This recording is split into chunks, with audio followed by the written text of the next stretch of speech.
Um, so I'm hoping today that we'll be able to get you some good ideas of the data behind interviews, kind of generally speaking, what works and what doesn't, from like a macro perspective, and then also talk about some of the strategies you can use to get the most out of every interview that you do with a caregiver. So that's the plan for today. Just a quick note. I'm guessing most of you have been on Zoom recently, or a similar type of platform. So I just wanted to point out that you have the Q&A little thing on your Zoom screen, and feel free to chat in questions at any time. I'm going to try and keep that open so I can answer things as they come up. Okay, so with that, I'm going to jump in.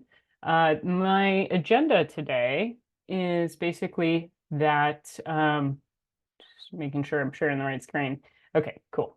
First thing I want to cover is about how interviews are a mutual sales pitch. So I'm going to go into detail on that. I'm going to go through some of the data and the strategy on interviews. So like planning exactly how your interview is going to go, what an ideal applicant persona is, and how to align your questions to the person that you're looking for. And I'm going to walk through some of the different types of interview questions, and then I'm going to give examples of how to use those types of interview questions aligned to your applicant persona. And then last but not least, I want to address the question of why you left your last job, because there's some interesting things to think about there just to get the juices flowing on what you're looking for. And then at the very end, if you want to stick around for 5 minutes, I'm going to tell you a little bit about Augusta. So that's everything on my list. I'm going to go ahead and introduce myself real quick. I'm Jen, one of the co-founders of Augusta. I am super passionate about this work. I actually started as a professional caregiver working in a memory care community in 2009. Feels like forever ago. After that, I've pretty much only been working in senior care or something related to home care. I helped grow 2 different online caregiver training companies. And I love my dog so much. Her name is Tina. And I just want to give you a heads up ahead of time that I did just ply her with a frozen Kong, but I'm pretty sure her arch nemesis, the mailman, is going to be joining us anytime now. And so she may make an appearance, and I apologize in advance, but hopefully you all are familiar with working at home. So you know how that goes. Awesome. Okay, so wanted to cover a few kind of general rules of thumb that are going to make sense as I go through some of this data and the strategies of how to interview.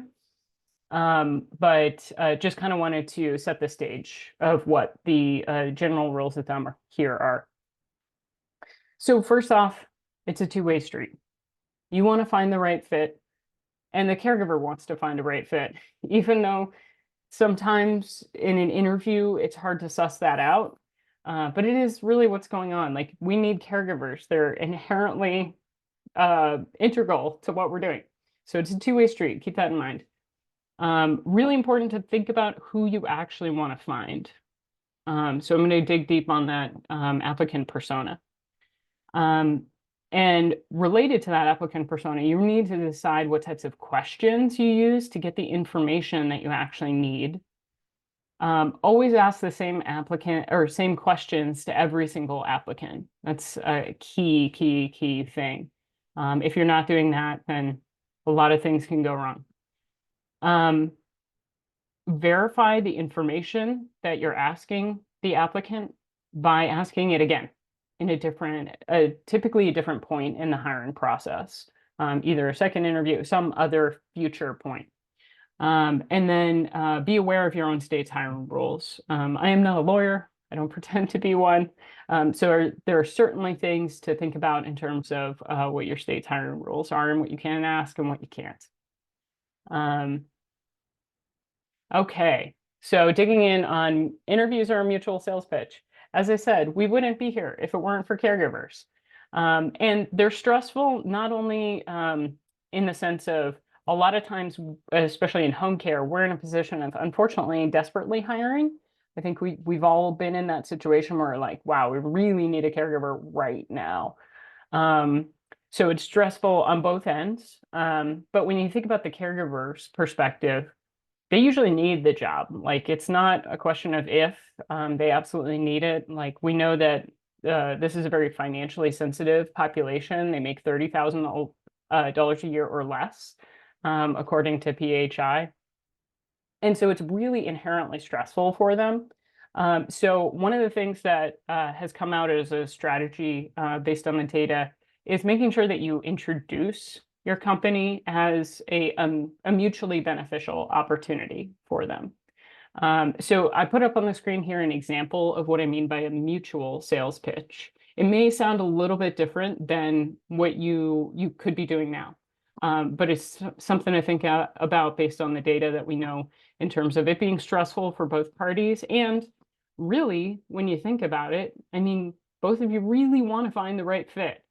They don't want to leave their job with you, when they get it, and you don't want to have to restaff that position. So, okay, so here's this example. So rather than saying, just jumping into questions at the beginning of a first interview with the applicant, you can kind of introduce what you're going to do during the interview and position it as an opportunity for you both.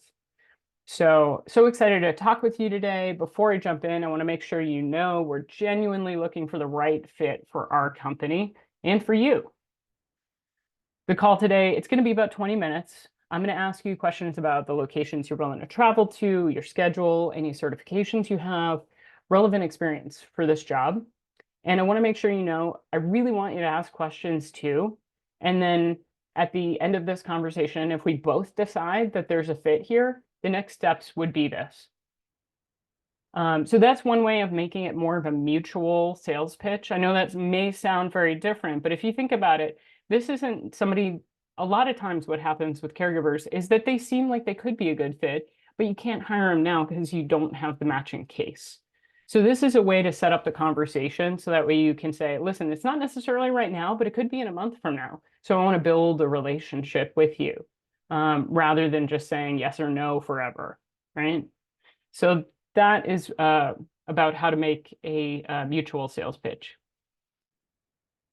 So some of the data that kind of supports why we suggest doing it this way is from a book called The Who Book. It's a great book on hiring and hiring strategy. The essence of it is that they did over 1,300 hours of interviews with 300 different CEOs. And basically what they found is that about half of the companies that they studied ended up making the wrong hiring decisions. And it was mostly because hiring managers were relying on their gut instincts about candidates. And first of all, I have been there. I've hired enough people in my career now to know that it is nobody's fault. It is just part of the human condition, I think, to make assumptions about applicants based on a whole bunch of different things that are totally subconscious. It just kind of happens through the interview process where you kind of make an assessment based on gut in the first few minutes of talking to somebody. Oftentimes it's how they present themselves. It could be looking at their application, whether or not it looks complete. Like those types of things really influence what we want to do next in the hiring process. But there are some strategies you can use to make sure that you're taking a data-driven approach to interviewing as opposed to accidentally relying on those gut instincts. So one of the main strategies that the authors of this book recommend is having a systematic way to decide what you're going to ask, when you're going to ask it, and why that information is crucial. And then making sure you ask the same questions multiple times in different ways.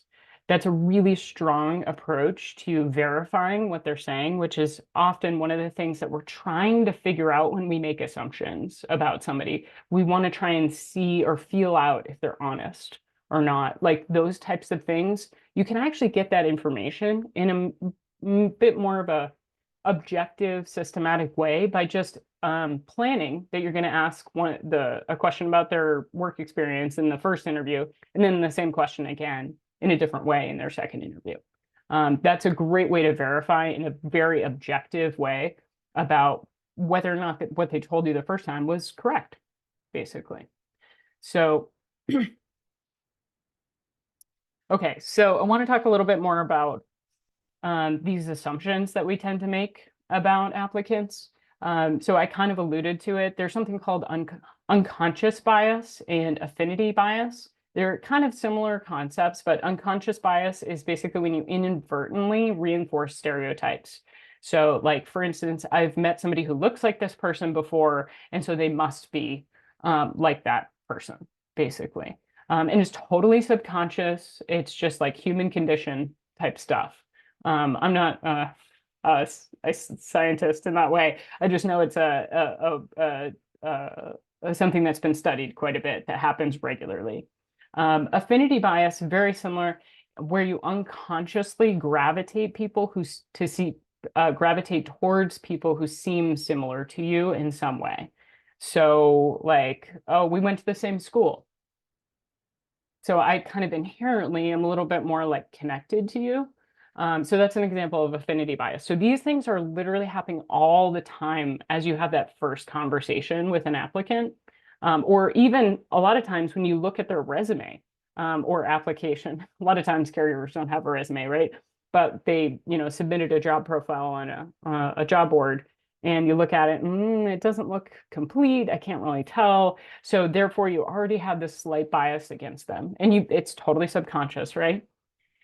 The reason to care about this, though, is because there's been more than one study on this, but this is probably the most like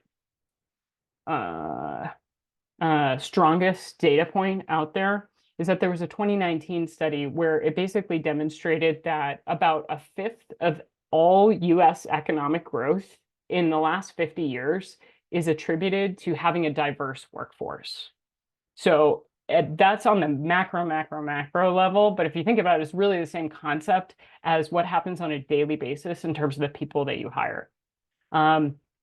It literally helps grow your company when you take a data-driven, objective approach to hiring. So that way you make sure you're hiring for behaviors and skills, as opposed to some of the, I guess, things that we subconsciously attribute to a good candidate. So that's where I recommend, and what I'm going to walk you through is a grading rubric for your applicants, and making sure that you always gather the same information and ask the same questions to every single applicant. That's going to help you avoid bias as much as possible in the hiring process, and really give you consistency in your hiring process. Okay, so to ask the right questions and do it in a data-driven, objective way, you need to know who you're looking for, right? So who is your ideal applicant persona, and how do your questions align to it? So basically the way to start doing this is to look at your top performers. So make a list of those those employees who are just your stars, right? Like they're always kind of willing to jump in on an extra shift. They've got a super big heart for this work. Like the different types of attributes that you think of when you think of that star candidate or that star employee. So think about all the things that they have in common, in terms of what their background is. What did they do prior to working with your agency? And you can look at it from a whole bunch of different angles, but basically making a profile of who that person has been, and what are some of the traits about them that you're looking to uncover. So I made an example here based on everything I know about hiring caregivers. So in this example here, and I'm going to basically use this example throughout the rest of the presentation of like how to create questions that align with the persona that you're trying to identify.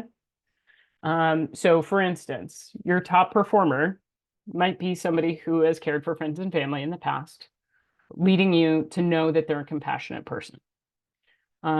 They've worked for at least one other job for 1 year or more, so you know that they are reliable when they're in a good fit position. They have experience with some sort of unpleasant task or difficult people, difficult behaviors. So you know that they're resilient, right? That's the attribute you're trying to assess. And they also see their work as something that's like a little bit bigger than them. I mean, obviously they need to make money, but they also see it as something that they're contributing to in a larger kind of way. So that's kind of a way to think about how you assess. I called it aspiration, but really it's that idea that they're in it for maybe a little bit of a bigger reward just than the paycheck, right? So that's your top performer. And so now, how do you actually make questions that uncover that person in a systematic, data-driven, objective way? That's what I want to talk about next. Okay, so there's a bunch of different types of interview questions out there. If you're to Google this, you're going to come across so much stuff. It's like wild. So what I tried to do here is narrow it down to some of the categories that may come to mind when you think about interviews, and then some of the ones that really make sense for how you grade a caregiver applicant specifically. So there's a whole bunch of weird questions out there. I'm going to be totally honest. There's a whole bunch of weird questions out there that are like out of the box ones, brain teasers, kind of subjective questions. The idea behind those is that they're out there to like try and gauge critical thinking. I've seen some applications that have questions like, if you could travel through space, where would you go? It's really just like to see how the person thinks about like the general world and like assess their that type of stuff, and it's really just totally not applicable for caregivers. I mean, maybe is a good icebreaker question for a team meeting, but not necessarily for assessing a caregiver's abilities or strengths or skills. Then there's actual strength-based questions, which is a super common, where it's trying to assess how the applicant actually thinks of themselves, like what they imagine themselves to be. It's not a crazy question to ask. Usually it's, what are your strengths or what are your weaknesses?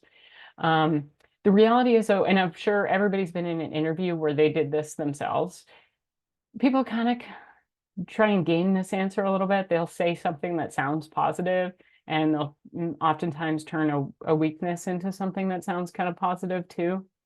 So if you are going to ask the strengths and weaknesses question, here's what I would recommend is a strategy from the WHO book that I just mentioned. If you're going to ask those questions, ask them also, do you think that your last boss would agree with your assessment of what your strengths and weaknesses are? And if we were to use them as if you were to use them as a reference, what do you think that they would tell me about your strengths and weaknesses? So that's a way to get a little bit more honest information from them about what their strengths and weaknesses really are. Like if they start to think about, oh, would somebody else say that about me? That's a different way to frame it for them and may elicit a different response that's likely a little bit more grounded, I guess I would say. Okay, so then there are behavioral questions, which this is where we're getting into the territory of like helpful, objective ways to assess caregivers. So as you can see here, I put a weight column, and that's one way to make a really, really, really simple rubric of how you're going to decide if an applicant is actually a good fit for your agency. So in this case, I'm weighting those three categories at the bottom there is each of them are a third important to your decision about whether or not you want to move them to whatever the next step is in your hiring process. So behavioral questions focus on past behaviors. An example of that would be, how long did you care for that friend or family member? Why did you start caring for them in the first place? So it's literally what their actions are, what the actions they've taken in the past are, and why they're doing them. So a question like that would definitely help you uncover compassion. A situational question is hypothetical, but helps you understand some of the things that they may do if they're faced with certain situations. So I've got some more examples of that. So the idea, though, is that imagine X, Y, or Z happened.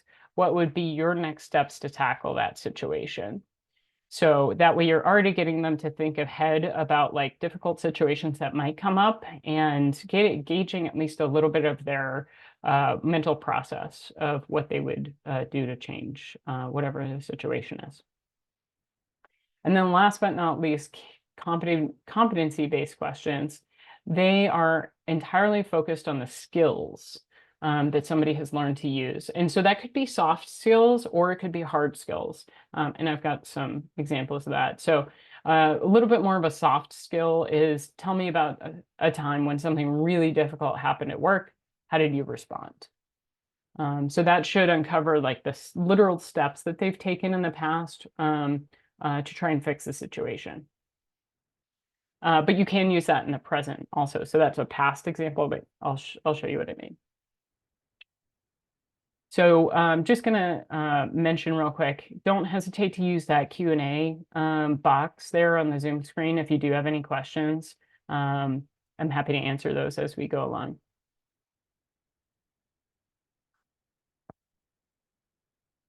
Okay, so going back to our ideal applicant persona, I'm just going to switch back here. Okay, so we're looking for somebody who's cared for friends and family. We know they're compassionate. They've been at one job for at least 1 year.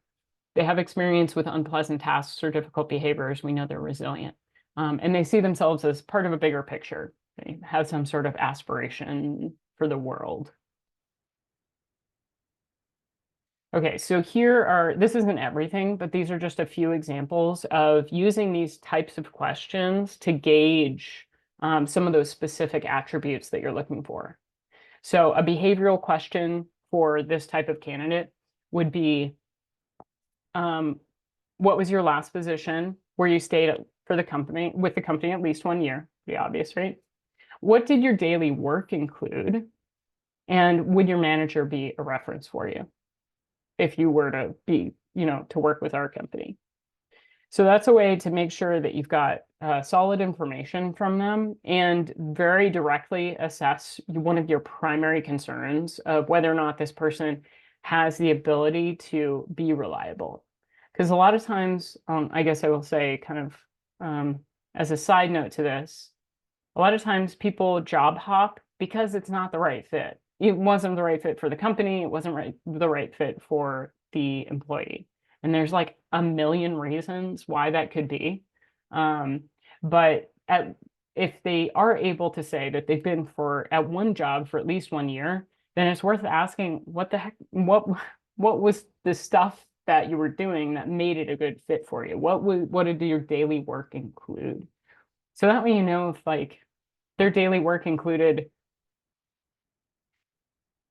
let me see, I'm trying to come up with an example on the spot. You want them to be a caregiver who can work independently and likes talking with people.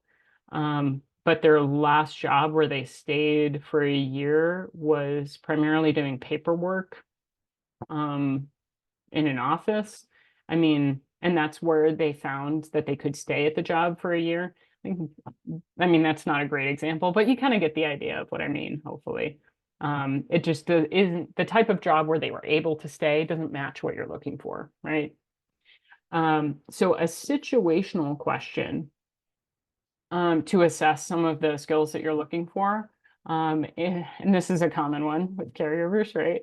Happens a lot. But there's no reason you can't ask in the interview way at the beginning of your hiring process before 90 days in when this happens. You can ask right up front, if your schedule were to change at the last minute, right before you had a shift with our company, what would you do about it? So even if they've never worked for a home care agency before, they've just cared for friends and family, you can already ahead of time, like get them to talk about how they would call you and not no call, no show, like you can get them to talk about that right at the beginning of your potential hiring process with them. So that's a situational question to ask about their reliability, right? So here's some competency-based questions that are in the present as opposed to the past. So there's no reason you can't ask them in an interview, how do you cook a meal? How do you help somebody go to the bathroom? And with that question, maybe it's okay if they don't know exactly, but you can get an idea of what they would imagine that they would do. Or they'll tell you about, oh, that family member I cared for. What I did is like I helped them walk to the bathroom, I let them sit down, and then I walked away so they could do their business. And then I came back when they were done. Like, so you can get a sense of how familiar they are with the task, and the skills that they know how to use now. And then there may be skills that you can address later, but you have a baseline of where their skills are right now. Tell me about a time when you dealt with somebody very difficult. What happened and how you resolve it? So another competency-based question that's more soft skills, which is harder to assess, right? So that's actually what I want to talk about next, because that type of soft skill is easily becomes subjective in the interview process, where you're like, it kind of sounds like a good answer, but like, what really is your ideal answer for a soft skills question like that? So that's what I want to go through next. Okay. So I don't know if anybody's heard of this method before. It's like a pretty relatively common way of assessing of a candidate structuring an answer and assessing their answer. It's called the STAR method. And as you can see here, it stands for situation, task, actions, result. So just the same way you have a grade or a weight to the different types of questions that you're asking. This gives you a way to create a grade objectively for an answer to one question, basically. So it's almost like taking it the next level down in your interview question funnel. So it's a systematic way to break down the answers to somebody's answer to your questions. So for instance, if you want to assess their ability to work independently, then your emphasis and best grade for their answer would include the candidate trying hard to take care of problems themselves. So whatever answer they're giving, like you can tell that they at least tried twice to fix the thing themselves before moving on to trying to go get help. And then the other thing about that is if you are trying to assess them working independently, you can also specifically listen for the situations where they said it was their work, not that somebody else helped them, but like the way that they say the answers to their question, that they're saying, I did this, it was me. That type of language in their answer literally means that it was their action that they were trying to take and not get somebody else's help. So that would be a way to assess independence. So the STAR method basically is situation, what was the situation they faced? What was the task or the objective of the situation? And how did they go about tackling the situation? What was their role in it? And listening for their actions. And then what was the outcome? And were the objectives met? And sometimes the outcome might be positive, might be negative, but there was an outcome, right? And it doesn't necessarily matter too much what the result was. It's more about the actions that they took to get there, that step-by-step approach that they took to, so that way you can figure out, like, does this person have those key attributes to actually be able to try to do the thing themselves, whatever it was. So this is basically your way of breaking down their answer. And that way you can really get to the heart of what exactly you wanted to hear from them. Okay, so I'm going to go through an example of how I would look at grading somebody's answer under the STAR method. And I'm going to also preface, candidates don't usually give you such organized information, obviously, right? But at a minimum, this can help you ask the right questions to make sure you get the information that you're looking for as well. So, Okay, my example here is tell me about a time when you dealt with a difficult situation at work. What happened? How did you respond? What was the result? So those are your three prompting questions if they don't tell you everything you need to know up front. Okay, so pretend situation here, very hypothetical. I don't know why I'm picking on Chipotle. It just came to my mind when I was doing this. Okay, so let's say the situation is that the applicant comes up with their example that they're giving. When I worked at Chipotle, there was a gentleman who would come to the store and sit at a table for hours without ordering anything. Sometimes he made the other customers really uncomfortable. Maybe he was kind of acting a little strange, right? Um, okay, so that's the situation we're dealing with. The task that this person was given was that my manager asked me to talk with the gentleman and try and get him to leave. Kind of a big task, actually, if somebody's making the other customers feel uncomfortable, right?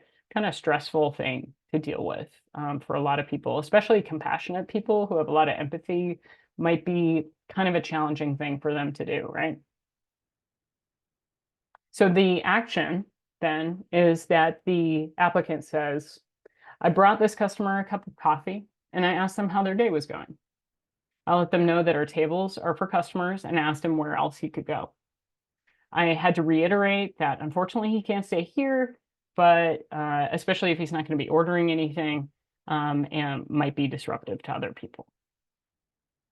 So that's a pretty good step-by-step of what they did. But if they don't give you all that information, you can ask a little bit of a probing question, right? Like, uh, so maybe they just tell you that I let them know that the tables are for customers and ask where else you could go. So you could also prompt them a little bit more and say, what else did you do? Was there anything else that happened in that interaction?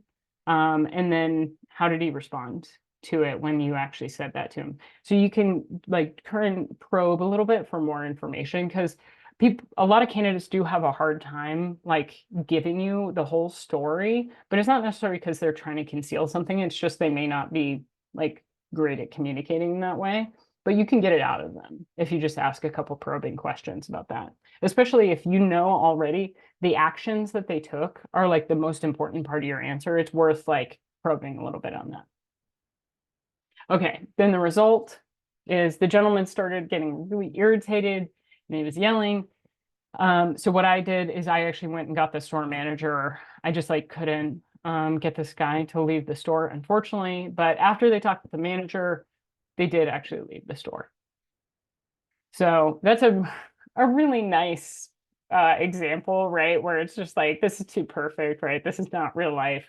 But hopefully this helps illustrate the way that you can align a really subjective question to making it much more objective, right? So you've got specific things that you're grading the applicant on and specific things that you've already identified that you're going to look for. So did this person, like, you want somebody compassionate, you want somebody who's resilient.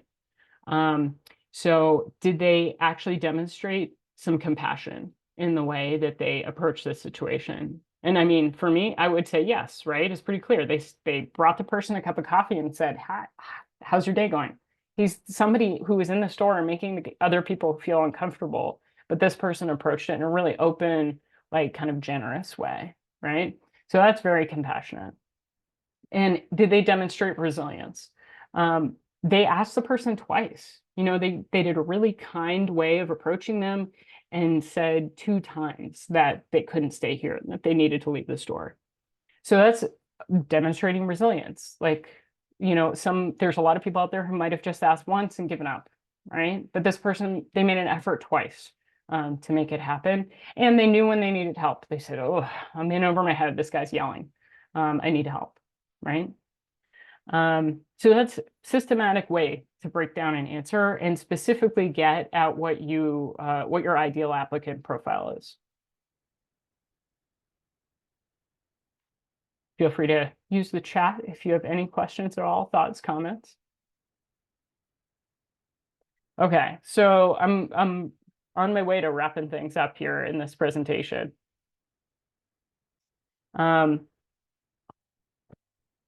Okay. So why did you leave your last job? Um, I'm hesitating because it's such an interesting question. Almost everybody asks it. I have always asked it in interviews when I'm hiring somebody, but I think, and you may have felt this, but not necessarily like really given it a lot of concrete thought yet. It is the most likely question that somebody's going to try and game an answer to. And again, it's not their fault, right? We've all done it. People need a job. Interviews are stressful. We know this. Like it's stressful for everybody involved because caregivers need a job now, right? They don't need a job 2 weeks from now. So they are willing to go the extra mile to make sure that they are able to get the job, right? We've all done it. Um, just a little bit of data to support the fact that people will game this answer is that if you were to Google, why did you leave your last job? There are 2 billion results on Google. Like, it's wild, right? Like, everybody Googles how to answer this question. So I'm not saying not to ask it. I just think maybe give it a little bit less weight and in your grading rubric, right? Because you can put any questions you want in your grading rubric. You just need to decide like how much weight every question actually has. But if you are going to ask it, just like this, all the other examples I gave, you really need to think about what your acceptable answers are and why, and just not wing it based on what you feel about their answer in the moment, whether or not somebody sounded like they were honest, right? Because that happens. That goes back to unconscious bias and affinity bias. It makes you go with your gut, which is not always which is, I mean, just to be transparent, it's not a data-driven way to hire. It doesn't allow you to see patterns over time that you probably are overlooking. I know I have. So let's say that one acceptable answer is that they didn't like the client that they had at the last agency they worked for. Because I think that's a pretty common thing that actually happens for caregivers is that they had their first job as a caregiver and for whatever some reason, the client was just not a good fit with them. Could have been uh, personality traits, could have been something very, very concrete about the client, that the skills needed to help them, the location, the schedule. There's a lot of different reasons why the example client might not have been a good fit. So one example of how you can kind of address that answer to the question. So they say what you say, why'd they leave their last job? They say, I didn't like the client. Then you can say, well, I want to make sure that doesn't happen again if you were to work with us. And I'm sure you don't want that either because you had to leave your job over it, which is not fun. Can you give me really specific information about what you didn't like about working with that client? So I would make sure you ask it to give them, make sure you get the details from them about what it was that didn't work for them, right? And you could remind them at this point, it's totally okay to be honest. This question isn't necessarily going to make or break your chance to work with our company. We just really need to make sure that we find a good fit for you and you find a good fit. So let's say they answer something really concrete, right? The client was actually ended up being a 40-minute drive for me. And I had to cross a bridge that had a toll on it. And that was $2 every day. Like, okay, super easy to fix, right? Like that's not necessarily a reason to leave your job, but for some reason their last company couldn't make a different client work for them. But it gives you a really concrete way that you can align what this caregiver is looking for to what your needs are, right? And maybe you can't hire them right now. Like maybe you don't have a client that's closer to them, where they don't have to cross a bridge with a toll to get to them. But that's okay. You can just say that. Well, we unfortunately don't have any clients in that are less than 40 minutes away from you right now. But, you know, I'd love to keep your name and reach back out to you when we do have a client in your area, because I think we will probably soon. So super objective, concrete way to ask about why they left their last job and assess really specifically what you can do. If it is an answer that there is something that you can do about it, because sometimes there is, sometimes there isn't.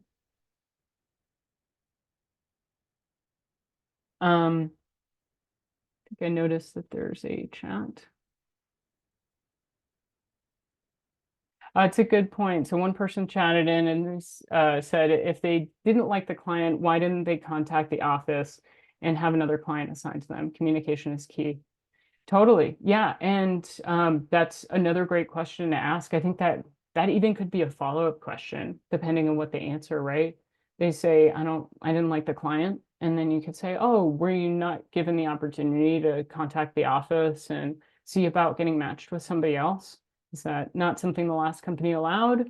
Or, did you talk to your manager about it? And how did that go? Yeah, definitely, for sure. I agree with that. You can certainly ask follow-up questions along those lines um, to make sure that you really understand why they left their last job. Great, great question. Great comment. Any other questions or comments?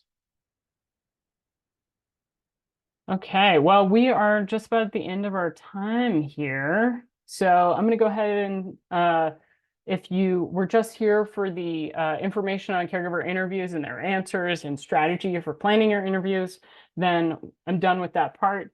But if you want to stick around for 5 more minutes, I am going to give you a brief overview of Augusta, and we do have a special deal for this month. If you were to sign up in March, you get 50% off your first month. So very exciting stuff for folks who want to try out Augusta now. But let me jump into a little bit of info about Augusta. Get my right page up here.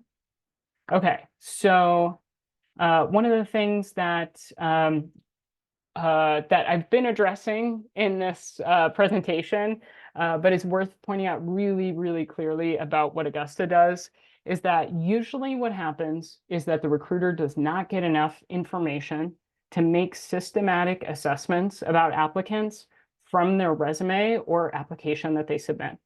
It almost never happens that you really get the information that you want from that very, very, very top of the hiring funnel. So this example here, these are real, one's a real resume and the other one's a real application from a job board from 2 different people applying to a home care agency. The person on the left, they've worked in a warehouse, they worked in a restaurant. The person on the right, they also worked in a warehouse, worked in a retail store. But the person on the right, at some point in their life, somebody told them, hey, you were a family caregiver, and so you should put that on your resume. So they did a really nice job of listing out the tasks that they did as a caregiver. The thing I blacked out there is that this was as a family member. Like they were caring for a family member and just listed out, here's all the personal care tasks, here's all the ADLs that I helped with. That is like less than 1% of applicants who are going to go to that level, right? Like it almost never happens. I know I talked to one person where it's who's been doing this for 15 years and it happened to them one time. Like people don't usually put that on a resume that they've cared for friends and family. The person on the left in this example, same exact experience, just didn't put it on their job board profile. Because why would you? Most people don't think of caring for a family member as experience. So that's just one specific thing that almost no recruiter is getting at the right time to have a valuable first conversation with them. So that's something that Augusta specifically addresses. We are able to get 20 home care specific questions answered from 95% of applicants. So that way a recruiter always has a consistent data set of home care specific information, for instance, like whether or not they cared for friends and family on almost every single applicant. The next thing is that applicants tend to apply for the wrong jobs because it all looks like spam to them. And it's not, a lot of times you get so many applicants where you can never get a hold of them, right? They don't pick up the phone after they apply. They don't show up for that first interview, whatever it may be. And it's because they're applying to 16 jobs at one time because the job board made it incredibly easy for them. They one-click apply, and the job board is doing that because that's how they make money, right? You pay per click or you pay per applicant. So all the job board has to do is give you more applicants and they make more money. So they don't care at all about the quality. So this whole cycle that's happening means that applicants are no longer reading your job descriptions. It's just not happening. If they do read it, they skim it. It's 1 second, right? They're not reading the job descriptions and not applying thoughtfully. So this is where Augusta comes in. What we realized is since they're not reading the job descriptions and they get too many emails and they get too many text messages, because that happens also, there's a few different texting services out there where those texts, like trying to get them to schedule an interview, are actually marked as spam. So like people are ignoring those. People are ignoring mass emails. So we at Augusta realized, okay, we need to tell applicants in a totally different way that they could be a good fit for your job, but without using email, without using text, and without assuming that they read the job description. So the way we do that, I'm just going to give you one example. I'm not going to go into super detail right now. You can always reach out to me for an individual demo if you want to do that. Okay, so what you're seeing right here is Augusta from the applicant's perspective. So the applicant thinks that our software is an employment application. They don't realize anything else is going to happen in this process, but basically the workflow is here. They saw your job ad somewhere, they clicked apply, and then they get taken into Augusta, and we get them to answer 20 different questions about their background. And then they are able to automatically schedule an interview if they've received a good grade on their answers. So we have 3 different categories. They're either a great candidate, an okay candidate, or a bad, not qualified candidate. So based on their grade, they can then get automatically scheduled for an interview. So a super systematic way of assessing the qualities of an applicant that are specific to home care. Okay, so that was just a high-level overview, right? So the way we communicate totally differently with applicants is by telling them why they're a good fit as they apply. So they think it's their employment application, but as they start to fill it out, it becomes personalized to them. So that happened really fast here, but on the zip code question, I put in a zip code in this example that happens to be near your physical office location where they would come in for an in-person interview, orientation, and training. So in this case, it's going to pop up with a little message that says, hey, did you know it's a short drive? You're only 5 minutes away. So they didn't have to read the job description. They didn't have to read the email. They didn't have to read the text message. It literally is just the information that they needed to know at the time that they needed to know it without waiting for anybody to tell them. So it's a very memorable way for the applicant of thinking, oh yeah, this could be easy, right? Could be easy in comparison to the other jobs that may seem harder to them. So it doesn't mean that, you need to hire them or anything, but will it entice them to talk with you? Yes, absolutely. So that's just one example of what I mean by we know that they're not reading the job description and they're not paying attention to mass emails. And so we're going to tell them and communicate with them in a very different way that they could be a good fit as they apply. So that's just a really brief example of what Augusta does. I'm not going to go into a whole lot more detail today, but I would certainly, if you're interested in more information about Augusta, definitely get back in touch with me and put my information back on the screen here. So feel free to give me a call, shoot me an email. You can go on our website and request a demo there and schedule a time. But either way, I would certainly love to talk with anybody who's interested. And I will let you go for now. Thank you so much for coming. And I hope that the information about interviewing was really, really helpful. And I will be hopefully looking forward to speaking with you soon. Have a great day, everybody.